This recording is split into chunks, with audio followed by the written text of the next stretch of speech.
होली की तैयारी चल रही थी। पिछले 4 दिनों से नेहा पूरे घर की साफ सफाई में लगी थी। चारों तरफ धूल मिट्टी, कभी छींकती तो कभी अपनी नाक को अपने पल्लू से ढकती। तब जाकर किसी तरह पूरी सफाई खत्म हुई। फिर आई व्यंजनों की बारी। कभी पुआ बनाती तो कभी गुजिया बनाती। सारे काम खत्म हुए तो ठंडी सांस भरते हुए नेहा ने सोचा कि ये त्योहार तो सबके लिए आते हैं, पर थकान बस औरतों को ही क्यों होती है। शाम को मानव दफ्तर से खांसते हुए आए और घर को देखकर बोले, नेहा, इतनी साफ सफाई के बाद भी तुम्हें जुकाम नहीं हुआ? और एक बेचारा मैं हूँ, मेरे सहकर्मी को सर्दी थी, 2 दिन उसके साथ क्या बैठा, मेरी तो हालत खराब हो गई। इस होली का मजा कहीं किरकिरा ना हो जाए, बस इसी बात का डर है। नेहा बोली, आपको होली की पड़ी है, मुझसे थोड़ी दूरी बनाए रखिएगा, वरना मैं भी बीमार पड़ जाऊंगी। ऐसा कीजिए, कुछ रोज आप दूसरे कमरे में रहिएगा, अब आपकी भी सेवा करनी पड़ेगी। मैं अगर बीमार पड़ गई तो मेरी सेवा कौन करेगा? मैं तो कहती हूँ आप होली भी मत खेलिएगा, मैं पड़ोसियों से कह दूंगी आप कहीं बाहर गए हैं। पर मानव ने नेहा की एक नहीं मानी और होली का उपहार सर्दी के रूप में नेहा को दे दिया। 2 दिन बाद नेहा बिस्तर पर लेटी थी। बहू, मौसम बदलता नहीं कि तुम खाट पकड़ लेती हो। जब इस उम्र में ये हाल है तो बताओ हमारी उम्र आते आते क्या करोगी? तब तो तुम मेरे बेटे को रोटी भी नहीं दे पाओगी। तुम्हारे मायके में जब कभी तुम्हारी माँ बीमार हो जाती होंगी तब तो सब भूखे पेट रहते होंगे।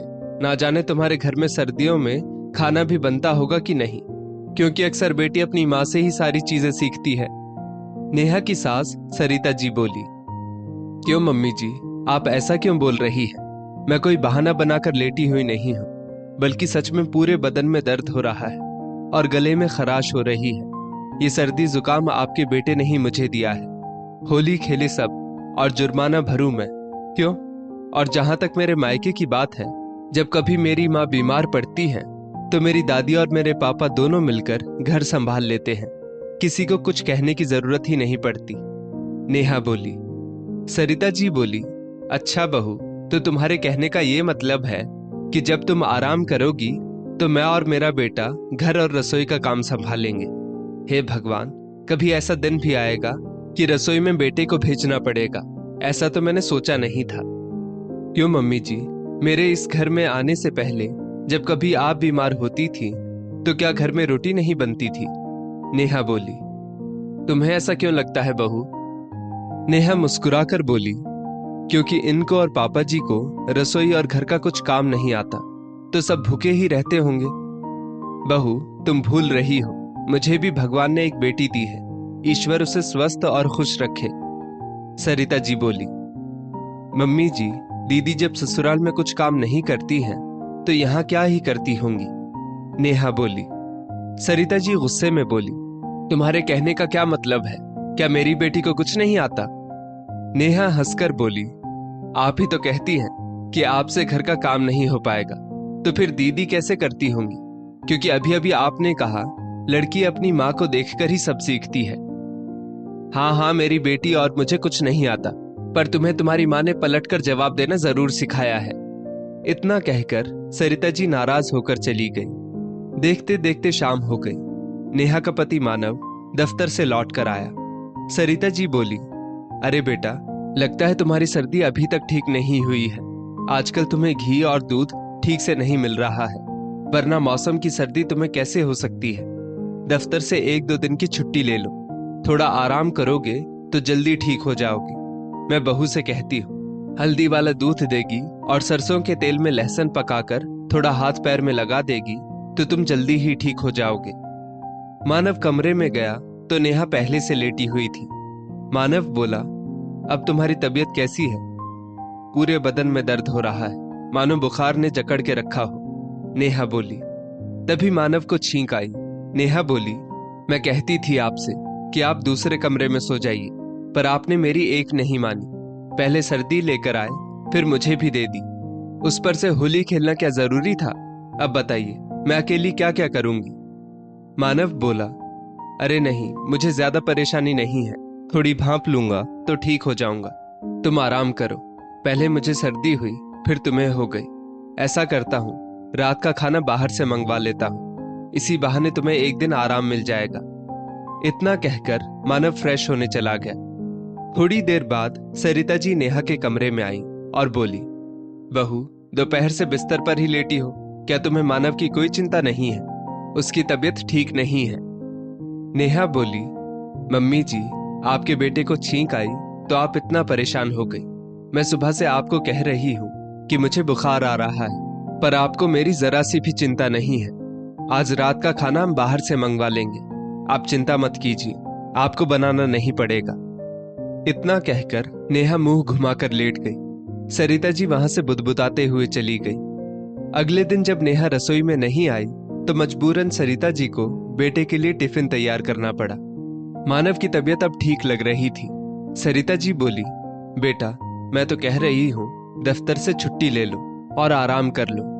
मानव बोला, नहीं माँ, मैं ठीक हूँ, हो सकता है डस्ट की वजह से छींक आ रही होगी। आप बस नेहा का ध्यान रखिएगा, मेरी वजह से ही उसे सर्दी हो गई है। इतना कहकर मानव दफ्तर चला गया। 2-3 दिन बाद सरिता जी की बेटी अंजना का फोन आया। सरिता जी ने हालचाल पूछा तो अंजना बोली, अब क्या बताऊं मम्मी, इनकी तबीयत ठीक नहीं है तो घर के काम में मेरी मदद भी नहीं कर पा रहे हैं, सब कुछ मुझ बेचारी को करना पड़ता है। सरिता जी बोली, अरे दामाद जी को थोड़ी सर्दी ही तो हुई है, ऐसा भी क्या आराम करना? फिर तुम्हारी सास क्या करती है? उनसे कहो बुढ़ापे में थोड़ा हाथ पैर चलाया करें, वरना हड्डियां अकड़ गई तो आगे चलकर और परेशानी होगी। खैर मम्मी जी, मेरी छोड़िए, आप बताइए वहां क्या चल रहा है? अंजना बोली। सरिता जी बोली, यहाँ भी सर्दी बुखार चल रहा था। बहू को तो जरा सा कुछ होता नहीं कि बिस्तर पकड़ लेती है। बेचारा मेरा मानव सर्दी में भी दफ्तर जाता है, बहू तो अब जाकर घर का काम देख रही है। तभी नेहा चाय लेकर आई और बोली, मम्मी जी लीजिए अदरक वाली चाय, ये बेमौसम सर्दी का इन्फेक्शन कहीं से भी आ जाता है। बेटे ने मुझे होली का तोहफा दिया, कहीं बेटी आपको ना दे दे। सरिता जी ने बहाना बनाकर फोन रख दिया और बोली, बहू, ताने क्यों मार रही हो, जो कहना है वो कहो।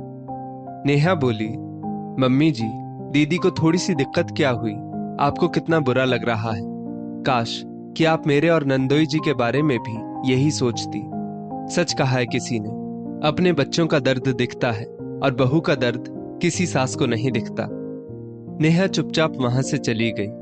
कुछ रोज बाद सरिता जी 2 दिन के लिए अपनी ननद के घर गई।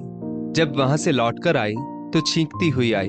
उनको देखते ही मानव बोला, हे भगवान, माँ, ये बेमौसम का प्रसाद आप भी ले आई।